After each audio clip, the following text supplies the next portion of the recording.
Okay, in this video, I want to go through some of these graphs in more detail. And in this video, we're going to look at the bar chart. So I've changed our chart to bar chart 3D here.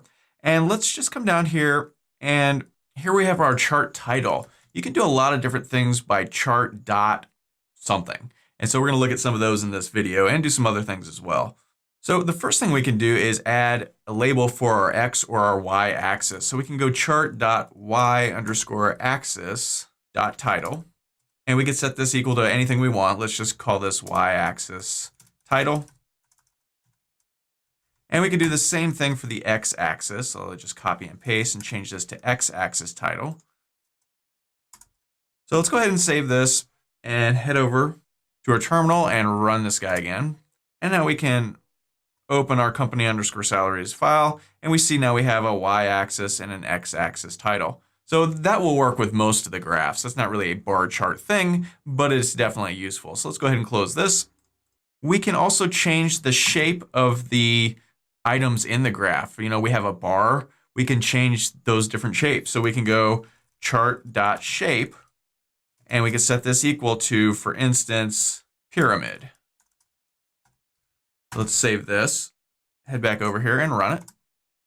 And if we open our file, we see we have these sort of pyramid-y things instead of square blocks. So there are a bunch of these different styles you can do. Let me just head over here and paste in. So there's pyramid, pyramid to max, cylinder, box, cone to max, and cone.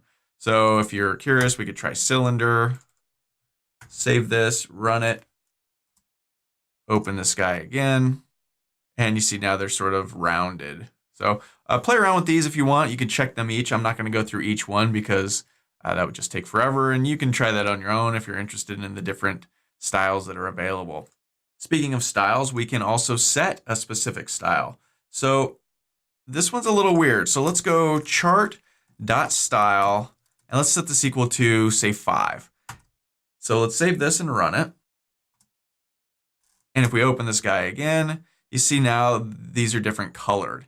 Right? You can get crazy with this. So let's close this and change this to, for instance, 47. Just pick a number, right?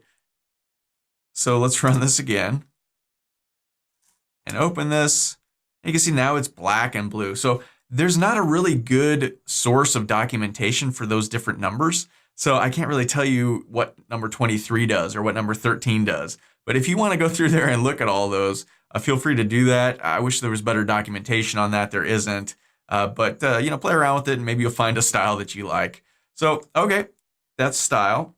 Up until now, the graph has been vertical, up and down. We can change that as well. So let's go chart.type, and we can set this equal to bar. Now, the default is col, and col is vertical, or is vertical up and down. If we want horizontal, left to right, it's bar. So we can save this, and let's get rid of this style, or change it to 1, I guess. And let's run this again. And open this guy. And you can see now it's sort of horizontal left to right. The bars are going this way instead of up and down. So that's interesting. And notice the style 1, I guess, is black and white. So that's kind of weird. So, okay. So like I said, by default, it's col, short for column. So now we can also do stacked.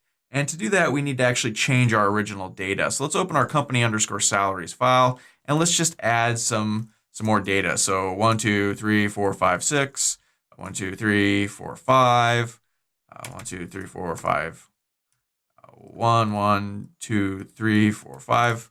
I'm just making up data here, obviously 89, 1, 2, 3. So okay, so let's save this now. Now we've got this third column. So let's come back here, and where we defined our data, we have min column 2, we can go max_column 3 to include that third column we just created. Then we can come down here and we can go chart.grouping and set this equal to stacked. And then we also have to say chart.overlap and set that equal to 100. Now if we save this and come back here and run this guy one more time and then open this, we see they're now stacked. This second row of data here is stacked in these lighter colors. And we're still in style 1, so you could change it to a different color if you want, or take that style thing off completely to get to the default, but that's cool.